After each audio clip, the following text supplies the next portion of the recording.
السلام عليكم ورحمة الله وبركاته. ازيكم حبايبي؟ عاملين ايه؟ اهلا بكم في قناتي نكهة البيت طعم وريحة. النهاردة هعمل معاكم بيتزا. بصوا، حطيت كيلو دقيق، حطيت معلقتين لبن بودرة كده. هحط رشة الملح اهي، رشة الملح. وهنا حطيت عملت ايه، كيس خميرة فورية اهي. بصوا، حطيتها في كوباية وعليها معلقة سكر. بصوا اختمرت ازاي. هنقلب بقى الدقيق مع بعضه. نقلب الدقيق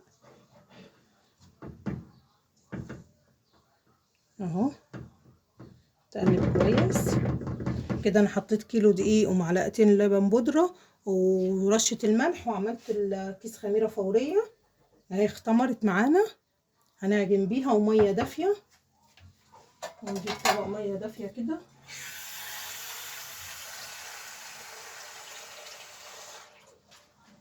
اهو. وهنبدا بقى ايه، نعجن.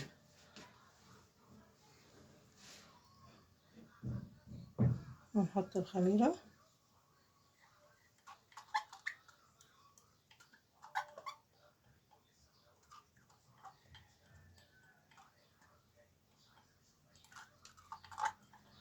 كده. الخميره حطيناها، نقلب في الخميره مع بعض.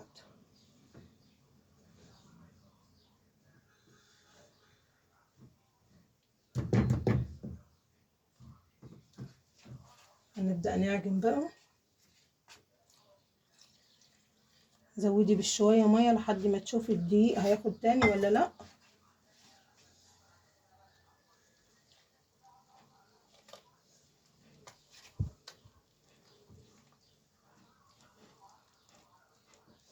لسه طبعا هيعوز تاني. انا هحط لها زيت بس في الاخر، بحب احط لها الزيت في الاخر.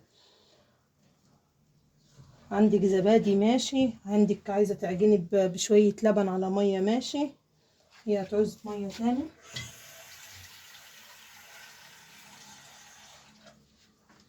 نحط لها ميه.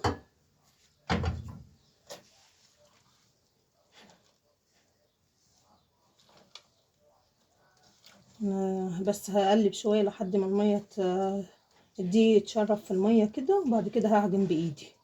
لو عندك عجان تمام، ما عندكيش ايدك هتأدي الغرض وزياده. هجيب بس علبه زبادي كده، احط عليها معلقتين ولا حاجه عشان تديها الطراوه والهشاشه كده، وهرجع لكم. بصوا، انا عجنت فيها في ايدي كده. عندي معلقتين زبادي اهو، او رايب او اللي انت عندك، يعني مش عندك خالص مش مهم. تفضلي تعجني كده لحد ما العجينه عندك تتكون عجينه البيتزا الهشه الحلوه. بصوا يا حبايبي، اديني عجنتها، شايفين هشه ازاي. بس انا لسه ما حطيتش الزيت. ربع كوبايه زيت كده، وتقلبيها. تقلبيها معاها كده عشان تخلع معاكي.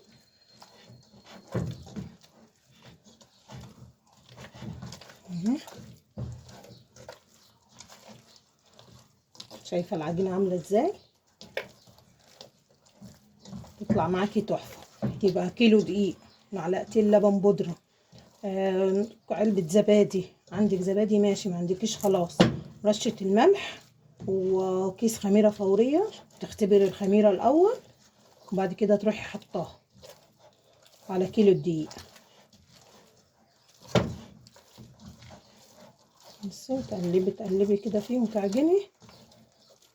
وتسيبيها بقى تخمر بقى ساعه، ساعه ونص، عشان احنا في الشتاء كده، فهتخمر ساعه ونص.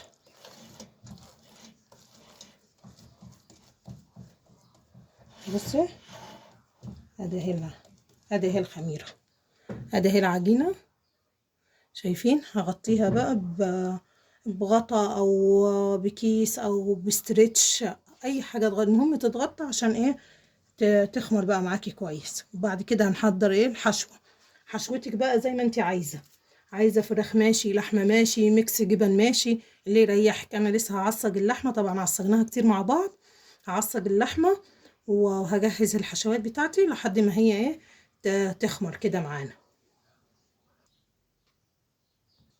بصوا يا حبايبي انا غلفتها اهو بكيس، واحط عليها الفوطه برضو عشان ايه تخمر اسرع، وهخليها في مكان دافي كده شويه لحد ما تخمر كويس. بصوا يا حبايبي شايفين بقى، شايفين خمرت ازاي، شايفين شكلها بقى ادي اهي، شايفين. هنديها بقى بالبوكس كده عشان تنزل تهبط، وهقطعها على كام كورة كده على حسب العجينة بتاعتك، وبعد كده هنحطها في الصواني. بصوا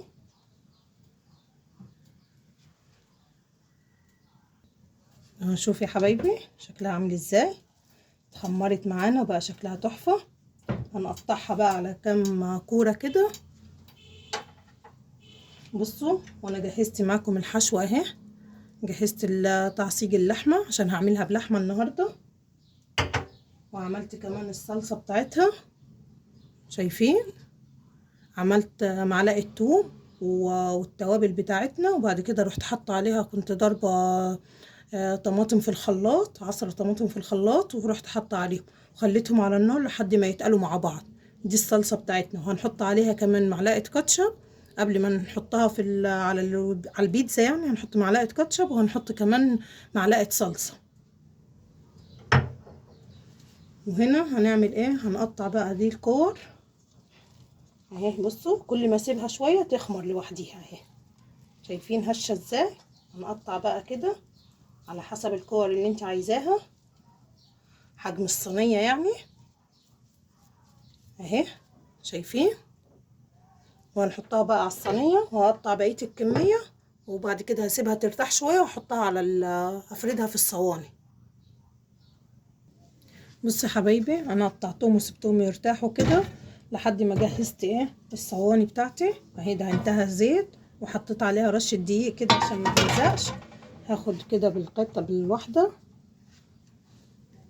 بصوا ارتاحت قوي كده. هنحطها في الصينيه اهي، وهتفضلي تفردي بقى كده. هي مش عايزه اي حاجه ولا مجهود، هتفرديها كلها لحد ما ايه تملى الصينيه معاكي لحد ما تملى الصينيه معاكي. هفردها وهوريكم. بصوا حبايبي ادي صينيه، وادي التانية، وادي التالتة. عملت التلاتة دول، بس هنعمل ايه، هنخرمها كده بالشوكة عشان ما تخمرش بسرعة وما تعلاش معاكي قوي اهي. وادي التانية هنخرمها برضو كده بالشوكة ونغزيها عشان ما تعلاش. وادي اخر واحدة. في اتنين تاني لسه هعملهم، بس انا حبيت اوريكم في عجينتين لسه انا هعملهم. هنعمل ايه بقى دلوقتي، هنحط عليهم الصلصة. اهي الصلصة بتاعتنا اهي زي ما قلت لكم. هنحط عليها ايه كاتشب، معلقة كاتشب. هنحط على الصينية بقى اهو، اوريكم في الكاميرا اهي كده. حط على الصينية اهو. هنعمل الصينية بقى كلها. حاولي كده تخليها في النص كده اول واحدة. احنا بقى مش عايزين عليها لا طماطم ولا اي حاجة، احنا بس الحشوة بتاعتنا دي، وهنحط عليها الجبن وخلاص. اصل عيالي بيفضلوا ينقوا منها الايه الطماطم والفلفل، فانا قلت هعملها النهارده زي ما هي كده اهي،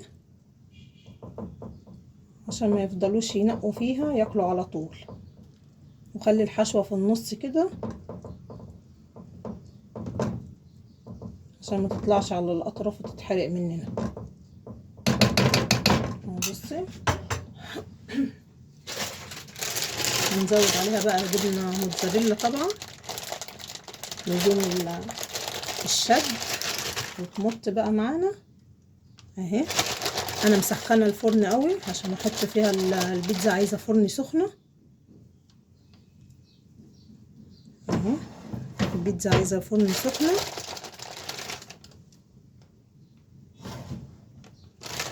مش عارفه باينه معكم ولا لا. ايوه كده اهي. هعمل بقى كل الصواني بالشكل ده اهي. دي اول واحده وهحطها في الفرن. بعد كده ايه هتخرجوا بألف هنا وشفا على قلبكم.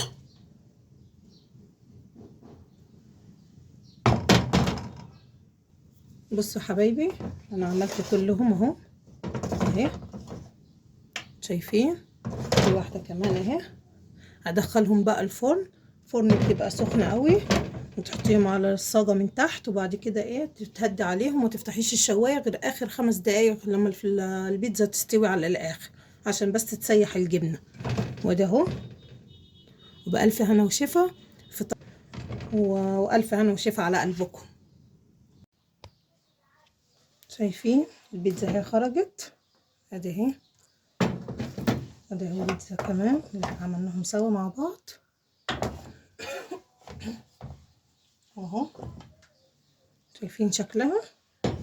بصوا هنا عملت ايه السندوتشات دي لسه خارجه من الفرن اهو كمان. شايفين شكلها والتسويه بتاعتها حاجه كده تحفه. اهو البيتزا الصغيره كمان اهي. الف هنا وشفا على قلبكم. شايفين اهي واحده انا قطعتها. بصوا التسويه بتاعتها عامله ازاي، بصوا السمك بتاعها، شايفه السمك بتاعها عامل ازاي، حاجه كده خفيفه وهشه. بصي وده هي تسويتها من تحت، حاجه كده تحفه. هتاكليها بألف هنا وشفا على قلبك. ما تنسيش بقى تعملي لي اللايك والاشتراك عشان قناتي تكبر بيكي.